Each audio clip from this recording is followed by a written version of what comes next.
Next thing we're going to do is we're going to actually go to online store, and here what we're going to try to do is pick a template that's already ready, or a theme, right, that basically Shopify already has. So we click on select a free theme.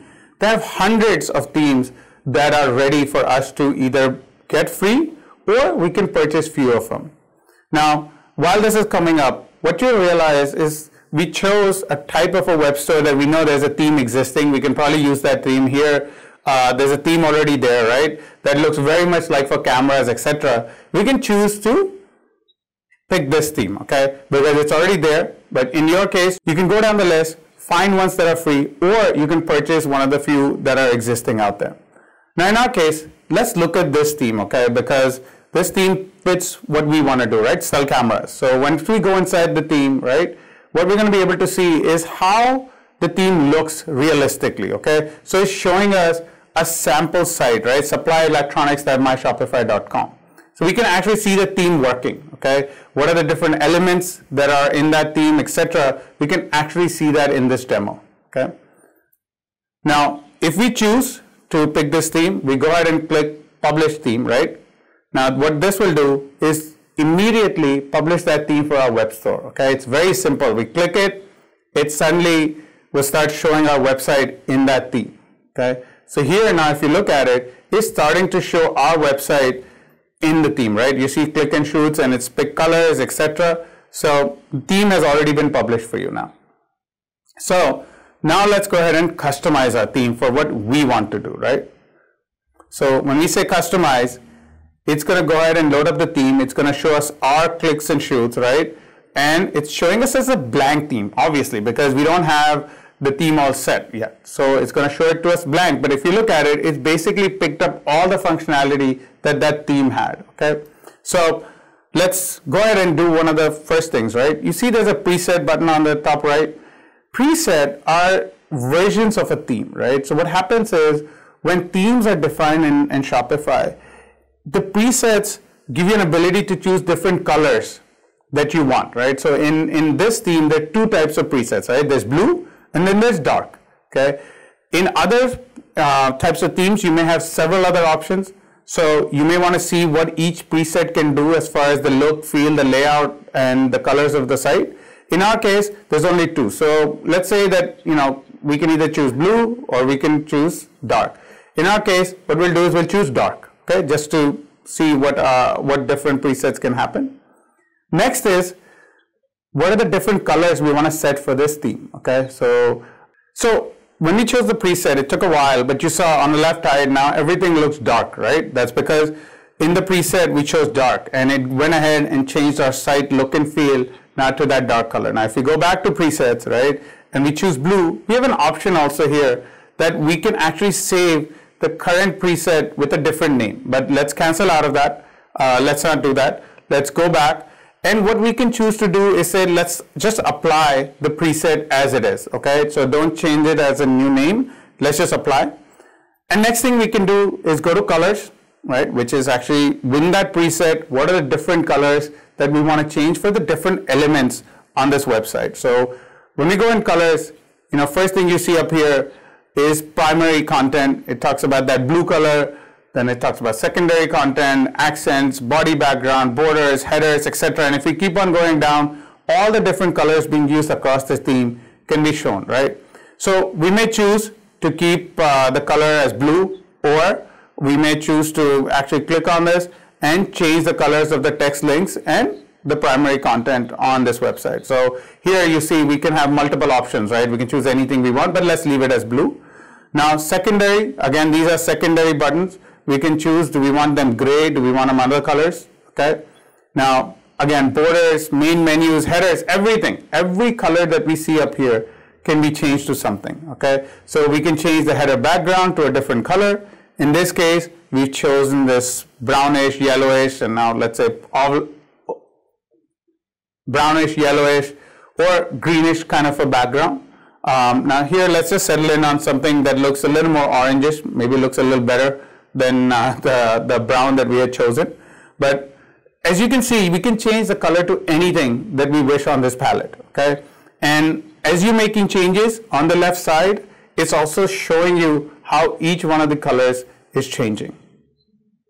Now, when it comes to the text and links, right now it's all white. We can actually choose that to be a different color. Okay, do we want this to be yellow? Do we want this to be black? Or whatever color that we choose. In this case, let's choose a little different type of a yellowish, greenish color. See what happens, okay? So, or maybe, I think this color may be a little better. Let's just leave it at white. I don't think yellow and orange is gonna look good. So let's leave it at white, okay?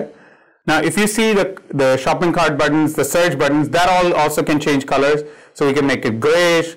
We can make it some other colors. Let's leave it at gray. I think gray is looking nice on that orange. So let's make it gray color. Okay. Now, do we want to change the menus? Do we want to change other colors? So let's go down. Let's see what other options we have for ourselves. The text in the body of the website can be changed any color. Okay. So if we come down, the footer, we can change the background of the footer, the text that's in the footer, or let's say the social media links, etc. that's on the bottom. We can change the colors of that. But I think we can play around with this all day. So let's leave it at what changes we've made. Next is looking at the fonts, or what's called as typography, right?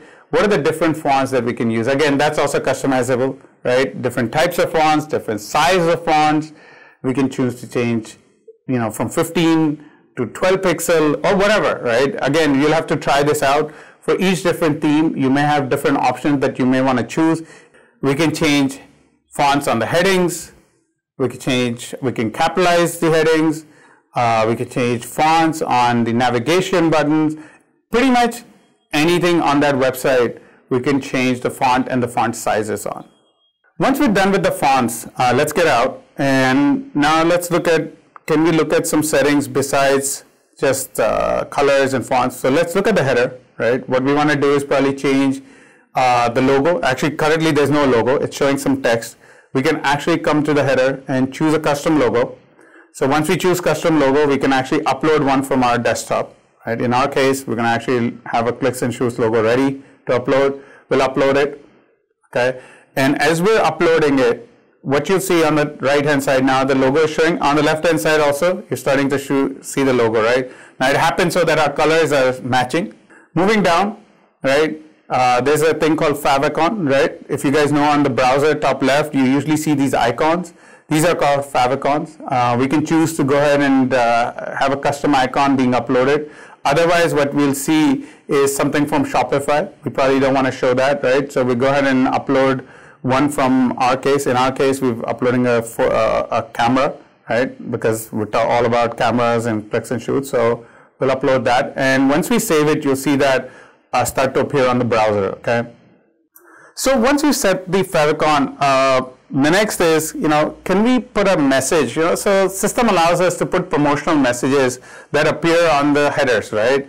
So in this case, we may just put free shipping, whatever the message is. The point is, can we put a message in there? We can come back, correct it. Any kind of promotional or anything we want to highlight, we can go ahead and put that there. Now, if we go to our test URL, again, we refresh it, we're going to see all the changes come up here, okay? So we see the icons, we see the logos, we see the text, we see the colors change. So everything has changed according to what we wanted. Now going back, next thing let's look at is the footer, okay? Footer is on the bottom of our website, quick links, etc. that you see here, okay? We here can specify what menu we want to use. So later on we'll be talking about how to set menus, but we can choose which menu we want to use. Then what contact information we want to put. So let's say we put, maybe our customer care number, or maybe how do we contact our customer care department, etc. Okay, we'll put that here. And do we want to show social media icons? We're already showing that. Okay, so whatever social media links we create, it's going to show those icons. Do we want to show our newsletter links, right? Which in case if we want to collect their email IDs for newsletters, we can do that. They already have an integration with MailChimp. It's one of the leading email service providers. If you do that, then you put an action URL here and automatically will add that email ID into your MailChimp accounts, okay? So again, if you have that MailChimp, you can do that. Otherwise, what it does is it stores it locally in Shopify. While we were doing this, I don't know if you noticed, but that get in touch section suddenly is starting to show our customer care number, okay? Even before saving it, the system automatically starts to preview whatever information that we're putting. Now let's go ahead and save it. Now all the changes that we've changed here now going to start showing up on the left hand side. Wait for the system to refresh the preview window, and if you look, let's go back to our test URL, refresh that as well. Let's just wait for that to happen, and what we'll see is all the changes in the footer that we have inputted are starting to show up here, okay? So your customer care number, whatever it is, your options on the email, etc. Okay. Now let's go back and let's move on to our new section. Our next section, our homepage. Okay. What do we want to show on our homepage? Okay. So homepage has all these different sections. Okay. So if you look at the homepage, on the top we see a slideshow, right? This is where you have carousel of images. Then you have some featured collections. You have some more products that are being shown. Now, again, on the right hand side, if you notice, these are the 3 different sections that have been defaultly chosen. And that's what's being shown now. Again, if we wish, we can change the order of this, or we can change what shows up in each one of these sections. Okay, so let's get out and let's look at each section separately. Okay, first section we're talking about is the homepage slideshow. Now, the slideshow is what the carousel image that you see on the preview. Okay.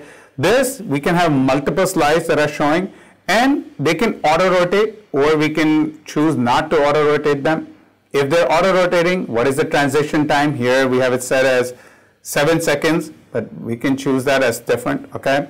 And then it goes down, talks about each slide, how many slides do we want, right? So you can enable them, how many different slides you want. So to upload the slides, it's very simple. You click the slide icon, right? Choose an image, or if you've already created a slide, but again, make sure it's the size that they're indicating, right? 1000 by 490 pixel, because then it properly shows up there. Okay. Once the image uploads, on the top right, you see the image is now starting to show. Okay. Now on the left also, now it's starting to refresh that image, because that's the image that we have chosen. It looks proper. Okay. Now the link URL you see there, it's already inputted. Basically, that's when somebody clicks on this particular image, where they're going to go. Okay, and then the next thing that it's talking about is the alt text. Okay, when we take our mouse cursor on an image, there's some text that usually shows up. It's also used in search engine optimization. Okay, so we want to enter that here. So what we're going to do is, for this particular slide, right? Let's say that we want to probably enter something, maybe some comment, right? Something that says branded accessories, okay? Maybe because lens is a branded accessory for cameras, so we want to enter that. Then we're going to come to slide 2, right? Choose a second slide that we want to show, okay? Again, it's uploading that image while we're waiting for it. Once the image uploads, again, we'll see it on the right hand side. We'll also see it as the carousel image on the left hand side. Depending on the size of the image, the time it takes to upload, plus your own bandwidth, obviously. So here the image finished, okay? Now we're just waiting for it to show up on the right and the left hand side.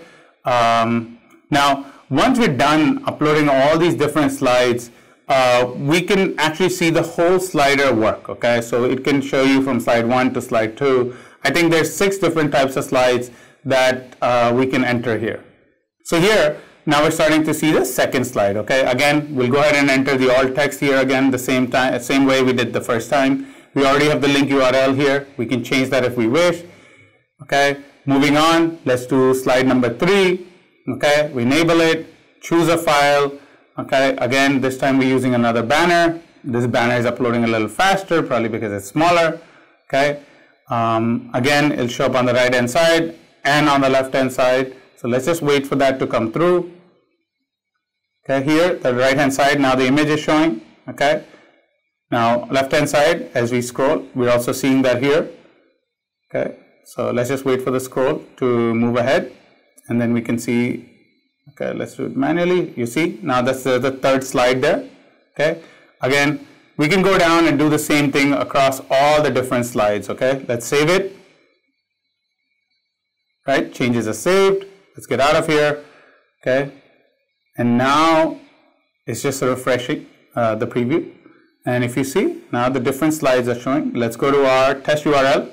Let's refresh it, and we'll see the images moving through, okay? So let's just wait for the URL to refresh. If you see, we're starting to see all the different slides that we had inputted, right? Obviously, we inputted 3 of them. So you see 3 icons there. So slide 1, slide 2, slide 3. Okay, we can also move manually through them and see each slide move. So going back to our settings, again, we set up the slideshow. We showed 3 of them, and we saw 3 on our preview. So now let's look at the next set of sections that we need to look at, okay? Then we can set up our featured content, okay? This is something that we can put some kind of content on the site. Featured collections are collections of products that basically are shown that are, you want to feature to customers, okay? So when you're inputting products, you will put some of them in featured collections, and those products will actually show up here. And then collection rows, basically these are ways to show product rows, okay? So if we look at in here, it'll show products in a row of, let's say, 5, 6, whatever, okay? And there's other settings that we'll continue to do one by one, okay? Next thing we want to look at is the product page, okay? So let's look at how do we set up our product page. So when somebody clicks on a product, what are the types of things they're going to see, okay? So here, we're going to talk about, do we want to enable image zoom, right? So if somebody comes to a product, would they want to zoom at an image, okay? Do we want to show quantity? Now, maybe you sell something that doesn't need to be shown multiple quantities. Maybe it's always one, okay? So you leave the quantity off, right? You would not want to show it. But if you sell a product or something, you may want to show the quantity selector, okay? Do you want to show remaining quantity message, right? So if you have less than 10 items, when do you show that remaining quantity, okay? Do you want to show the product vendor, okay? Or how much amount they save from MRP? Do you want to show the comparative price, or what you can look at it as the MRP? Do you want to show products that are related to this particular product? Do you want to show product reviews? Again, this is something that you can actually enable in Shopify, okay? So basically, these are reviews that people will put on a product. You may not want to have them on initially when you're launching because there will be no product reviews. Later on, you can probably add that in, okay? Now here it gives you an ability to actually implement or install that free Shopify product review if you want it, okay? So if you enable it, you can do that. And lastly, what are the colors of the stars that will appear on the product reviews, right? Here, we've chosen a golden color already, but if you want to change it to some other color, welcome to do that. Once we make all the changes, we can come down, bottom right, click on save. Okay, it shows changes are saved. Now what we're going to do is we're going to go to the product page and see how it's all looking. So though we've set up our product page, actually we don't have currently any products set. So let's set up the rest of the site and then we'll go ahead and see how things are looking. So next thing we're going to set up is what our social media looks like, right? So what social media accounts we want to use. Okay, let's click on that. Now, obviously social media shows up on our footer, right? So here we're going to set up what are the different URLs of our different social media accounts. So for testing purposes, let's use the accounts that they've given. In your case, you probably have URLs of each one of these accounts yourself, right? And if you don't have one, leave it blank, then the icon will not show. Because as we're entering them on the left-hand side, you're seeing the icons starting to appear, right? The Twitter, the Facebook, the Pinterest. And as we keep on adding, they keep on adding icons there, okay? So if we skip Tumblr, for instance, we don't see a Tumblr icon, okay? Next thing that comes is, we can actually look at where the social media will be used, right? Is it going to be used for enabling product sharing? Is it going to be used for enabling blog post sharing? Are we also going to see the number of shares that is available on Twitter, Facebook, or Pinterest? Okay. What are the types of buttons that we want to show? Again, all of these different things are starting to be set up here. And on the left-hand side, we're starting to see each one of these icons appear, okay? So once we've set the different sharing options, the button styles, what icons do we want, we can go ahead and save the settings, okay? Once we save it, obviously it says changes are saved. We're going to see it on our preview window, okay? It's refreshing. If you go on each one of these, you can see the icons. If we go to our test URL, refresh it, we'll again see it on the footer. where we've actually put all our social media icons. Okay, so if you look at it, everything is already starting to show up here. If you click any of them, it'll take you to the URL that we've specified. Now coming back to our settings, okay, the next thing that we want to look at is the price format. Now in price format, there's two options. Do we want to show the icon or the sign, like it says $sign, but in our case, if you're using INR, we may want to leave this blank, or if we want to show it, we can turn that on. And then the last thing that it is talking about is show cents as superscript. So whatever the decimal thing is, right? So if you want to show that. Now it also says this setting won't apply if you're using a currency selector, right? In our case, we did, right? Because we wanted to use Indian rupees. And if you look at the example it's showing rupees 1,000, okay? So in that case, we don't need to worry about this, right? We can just leave it as it is, come out, and we're back to our settings page. Next thing we can look at is the checkout page. What are the different types of options that we have on the checkout page, right? What are the banners we want to show on top? What is the logo we want to show? Now, a lot of people have a question, why do we want to do this, right? We've already set this up for the site. A lot of times what we're not understanding is the science behind a checkout page is very different, and we may want to set things differently for the page than we did for the rest of our website, okay? And when we talk about content, when we talk about other things, you'll see that we give examples of checkout pages that are substantially different than the main website, because this is where the user doesn't need a lot of things. They maybe need lesser things, maybe different colors, to make sure that they complete their checkout process, okay? So here's where we're going to set all of that up for our checkout process, okay? Or our shopping cart pages, as we call them, okay? Once we set them, obviously we can save them, but let's come back to our settings. So once we finish with our settings, let's go back to our theme itself, right? Let's look at what the theme is looking like now. When we come to this themes page, you're starting to see the theme with all the changes that we've already done, right?